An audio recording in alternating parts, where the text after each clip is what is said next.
മാറാത്തത് ഇനി മാറും എന്ന് പറയുകയാണ് BJP.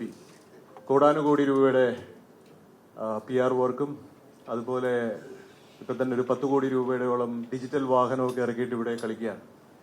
ഈ പൈസയുടെ കാര്യമൊക്കെ നമുക്ക് ഒന്ന് അന്വേഷിക്കണം. പക്ഷെ ആദ്യമായിട്ട് മാറാത്തത് ഇനി മാറുമ്പോൾ നാറാത്തത് നാറുകയും ചെയ്യുമെന്ന് നാം മനസ്സിലാക്കണം. നാറാത്തത് നാറണം. രാമായണത്തില് ഒരു ആപ്തവും ദീപ്തവുമായിട്ടുള്ളൊരു വാക്യമുണ്ട്. ഈ ചില വസ്തുക്കൾ നാറ്റം സൃഷ്ടിക്കും. ഈ സ്വർണത്തെ പോലും ഈ കഞ്ചലങ്ങൾ അത് നിഷ്പ്രഭമാക്കുകയും ചെയ്യും. അപ്പോൾ ഇത് BJPക്ക് 24 ക്യാരറ്റ് വേണോ അതോ 2 ക്യാരറ്റ് വേണോ എന്നുള്ളത് അണികൾ തീരുമാനിക്കണം.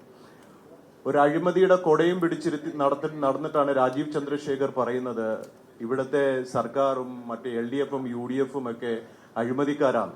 ശരിയാണ്, അവരവരുടെ അഴിമതി പാട്ട് നീക്കി വെച്ചോളൂ. പക്ഷേ ഒരു കൈയില്ലാത്തവൻ ഒരു നഖമില്ലാത്തവനെ കുറ്റം പറയുന്നത് പോലെയാണ്. BPL കമ്പനിയെ പറ്റി നിങ്ങൾ മലയാളികൾ കുറെയൊക്കെ സംസാരിച്ചിട്ടുണ്ട്.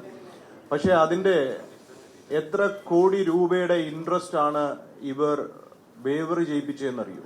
ആ സമയത്ത് ബാങ്കിന് ICIC ബാങ്കാണ്.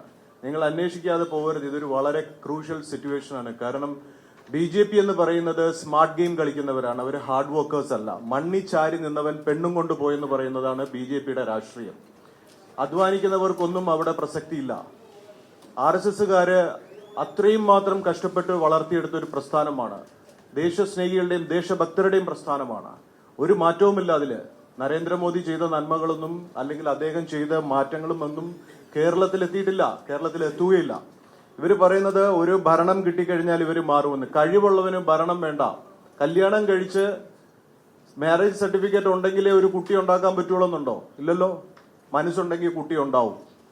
എന്നാൽ ഇവിടെ ഉള്ളവന്മാർക്ക് കല്യാണ സർട്ടിഫിക്കറ്റ് വേണം. ജനങ്ങൾ വോട്ട് കൊടുത്ത് ആക്കി MLA ആയിട്ടോ അല്ല MP ആക്കിയാലേ ഇവർ പണിയെടുക്കുള്ളൂ എന്ന് പറഞ്ഞു. BJPയെ സംബന്ധിച്ചിടത്തോളം കേന്ദ്രം BJPയുടെ കയ്യിലിരിക്കുന്നിടത്തോളം കാലം കേരളത്തിലെ ജനങ്ങൾക്ക് അവരുടെ സുരക്ഷയ്ക്കും അവരുടെ ഭക്ഷണത്തിനും അവരുടെ വികസനത്തിനും കുട്ടികളുടെ തൊഴിലില്ലായ്മയ്ക്കും വേണ്ടിയിട്ടുള്ള കാര്യങ്ങൾ ചെയ്യാൻ ഇവർക്ക് ഒരു ഭരണത്തിന്റെ ആവശ്യമില്ല.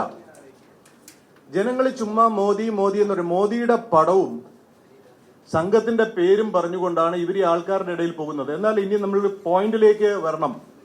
AN രാധാകൃഷ്ണൻ നടത്തിയ വാഗ്ദാനം എന്താണ്? സീനിയർ BJP ലീഡറാണ് AN രാധാകൃഷ്ണൻ നടത്തിയത്. എത്ര കോടി രൂപയുടെ അഴിമതി? പിള്ളേർക്ക് കമ്പ്യൂട്ടർ ഇല്ല പിള്ളേർക്ക് പഠിക്കാൻ. ഇവിടെ കമ്പ്യൂട്ടർ ഇല്ലാത്തതിന്റെ പേരിൽ പിള്ളേർ ആത്മഹത്യ ചെയ്തപ്പോൾ അന്ന് ഞാനാണ് ഇവിടെ കടകംപള്ളി സുരേന്ദ്രന് 10 പുതിയ ബ്രാൻഡ് ന്യൂ TV വരെ എടുത്തു കൊടുത്തത്. ഇവിടെ TV കൊടുക്കാം, കമ്പ്യൂട്ടർ കൊടുക്കാം, അതുപോലെ തന്നെ ഫോൺ കൊടുക്കാം, സ്കൂട്ടർ കൊടുക്കാം എന്ന് പറഞ്ഞ് മേടിച്ച പൈസ എത്ര? 17,000 പേരുടെ പൈസ ഇവിടെ പോയത് എവിടെയെങ്കിലും ആരെങ്കിലും അന്വേഷിച്ചോ? എത്ര കോടി രൂപയാണ് ഇതിൽ നിന്നും തട്ടിയതെന്ന് ആരെങ്കിലും അന്വേഷിച്ചോ? ഇനി അടുത്ത അത് പോട്ടെ. MT രമേശിന്റെ ആ അഴിമതി കോഴക്കേസിന്റെ കാര്യം ഈ രാജീവ് ചന്ദ്രശേഖറിന് ഓർമ്മയില്ലേ? ഇതല്ല രാജീവിന്റെ ടീമിനെ പറ്റിയാണ് ഞാൻ ഈ പറയുന്നത്. പാലക്കാടിലെ കൃഷ്ണകുമാറിന്റെ കേസ് രാജീവിന്റെ ടീമാണിപ്പോ. ഇത് ഓരോ കൊടക്കമ്പികളാണ്.